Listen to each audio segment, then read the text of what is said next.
Hey everybody, Brian Gregory here from the Highland Church Christ with another Feel Good Friday. It's week number 6.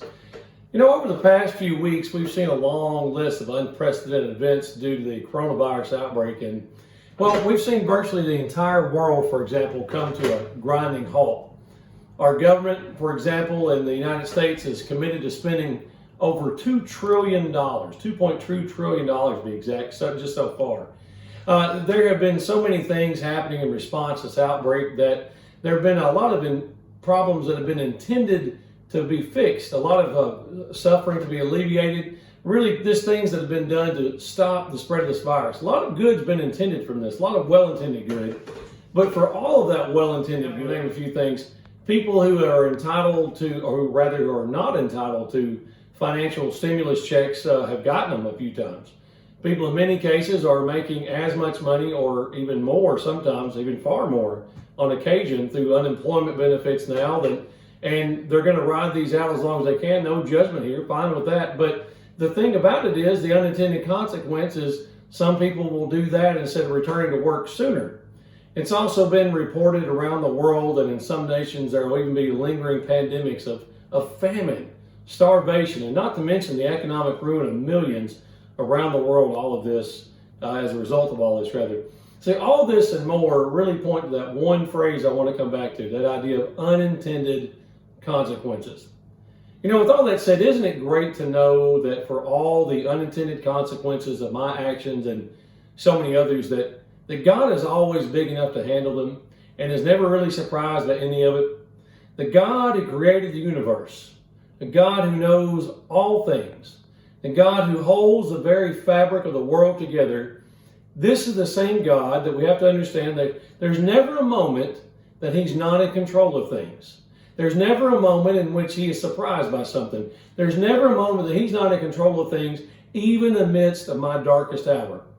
Habakkuk, of course, was reminded of this back in Habakkuk chapter 2:20, when the Lord said to him this, "But the Lord is in His holy temple. Let all the earth be silent before Him." In the context, really what we see is Habakkuk is complaining about the things he sees going on in his day. There's a lot of problems among God's people.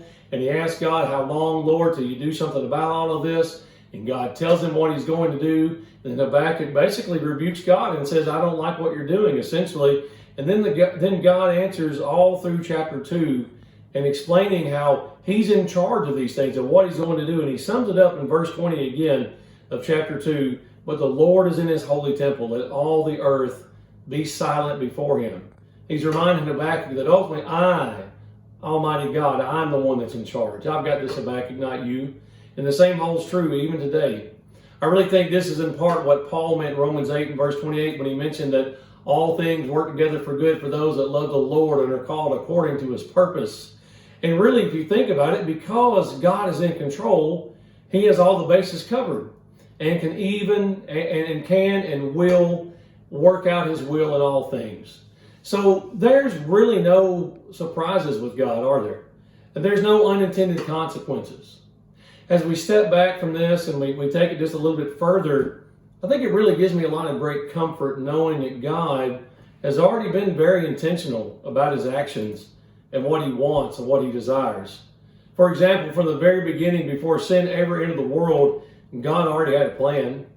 1 Peter chapter 1 and verse 20, the Apostle Peter says this concerning Jesus, "For He was foreknown," get this phrase, "for He was foreknown before the foundation of the world, but has appeared in these last times for the sake of you, who through Him," this is verse 21, "are believers in God, who raised Him from the dead and gave Him glory, so that your faith and hope are in God." You know, think about that idea that He was known before the foundation of the world. Again, it seems to clearly imply and teach that Jesus, Him coming and dying for our sins, was a part of God's plan long before sin ever even entered the world. Additionally, when sin does enter the world, we see in Genesis chapter 3 and verse 15, right after the fall of man in the garden there, that God sets forth the initial part of His plan in Genesis 3:15 when He promises this serpent-crushing servant, this person will come at some point, the seed of a woman will come and will destroy the serpent at some point in the future. Of course, we know eventually that's Jesus. Additionally, God was very specific when you look in Genesis 6 about the flood and what Noah and his family had to do to survive.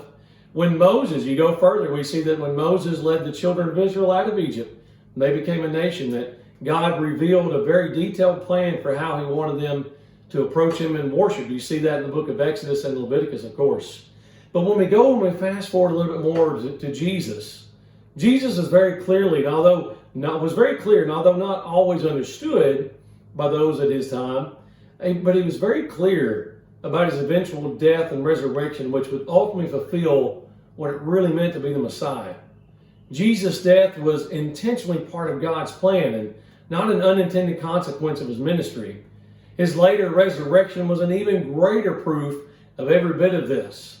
See, God never asked, and here's my big take-home point, God never asked anything of us that will lead to an unintended consequence that he never saw coming, that he wasn't prepared for, or that he can't do anything about. You see, instead, by consistently living in response, by consistently living a life of faith and seeking first the kingdom, which is his rule and his reign in my life, God provides and God will always see me and you through it. And friends, that's my Feel Good Friday thought for the week. I hope you've had a great week. Thank you very much.